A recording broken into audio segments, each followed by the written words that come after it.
Hey, congratulations, you got that new job. Did you know your first 30 days at that new job are the most important 30 days of your tenure there? Not because of the work you do, you won't be trusted with the most important work yet, because of the impression you make. And here's what nobody tells you that impression is remarkably sticky. By day 30, people have a story about who you are, and you will spend the rest of your time there either confirming that story or fighting it. So the question is not, how do I survive the first 30 days? The question is, how do I deliberately shape the story people tell about me? That's what this video is about.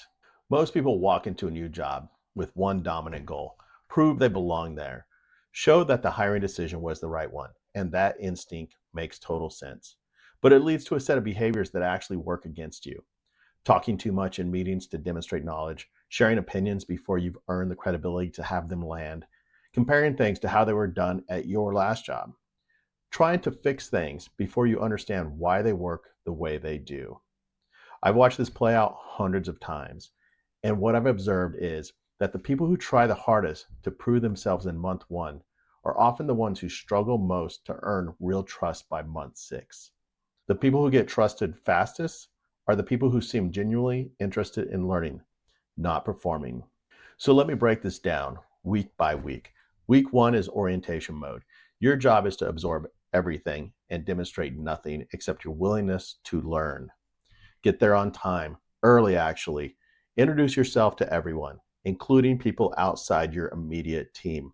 Write down every name. Pay attention to how people interact with each other, who the informal leaders are, what the energy in the room is like. In your first week, you are an anthropologist studying a new culture. Take notes, don't judge, don't compare, just observe. And every time you have an interaction, ask yourself, what did I just learn about how this place works? Week two, shift from passive observation to active curiosity. Start asking the questions you've been holding. But here's the key: ask questions that show you've been paying attention. Hey, I noticed that the team does X. Can you help me understand the thinking behind that? Is a much better question than, hey, why do you guys do things this way? One signals that you're engaged and thoughtful. The other sounds like you're questioning a decision you don't understand yet. Also, in week two, request a check in with your manager, not to show off what you've learned, but to ask what success looks like at the 30, 60, and 90-day mark. This question alone will set you apart because almost nobody asks it. Your manager wants to tell you. Ask them. Week three is when you can start contributing carefully. By now, you have enough context to speak with some credibility. But the way you contribute matters as much as what you contribute. Lead with questions more than statements. When you have an idea, frame it as, I've been thinking about X. Would it be worth exploring whether, rather than, hey, we should do X? The first invites collaboration. The second stakes a position before you've earned the standing to stake positions. Also in week three, look for the small things you can do that aren't in your job description. Staying late to help a colleague on a deadline, cleaning up after a team meeting nobody asked you to, volunteering for the task nobody else wants.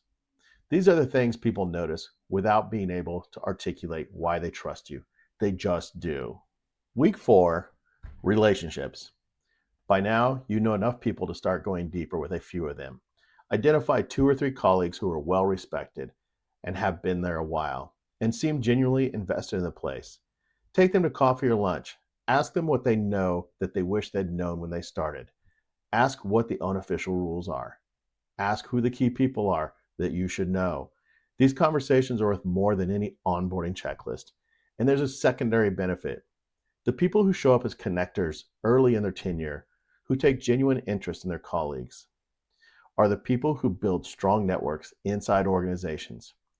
And strong internal networks are one of the most underrated career assets you can have. Let me tell you what I've observed about the people who advance fastest in their careers. It's not that they were the most talented. It's not that they worked the hardest, although they did work hard. What they all had in common was a quality I describe as aware and adaptive. They paid close attention to how things worked and why. They adapted their behavior based on what they observed rather than defaulting to what they already knew. And they treated every situation as something to learn from rather than something to survive. That quality, aware and adaptive, is available to everyone, It doesn't require any particular talent, it just requires attention and intention. And the first 30 days is the ideal time to build that muscle. So, to put it simply, week 1, observe everything and judge nothing. Week 2, ask the questions that show you've been paying attention. Week 3, contribute carefully and volunteer for the unglamorous stuff. Week 4, build 2 or 3 relationships that will matter for years. That's the framework. It's not complicated, but most people don't do it because they're too busy performing when they should be learning. Don't make that mistake. If this kind of career guidance is useful to you, I post regularly and have a free community where people bring their real career situations for live coaching. Link is in the description. Share this with someone who just started a new job or is about to, and I'll see you next time.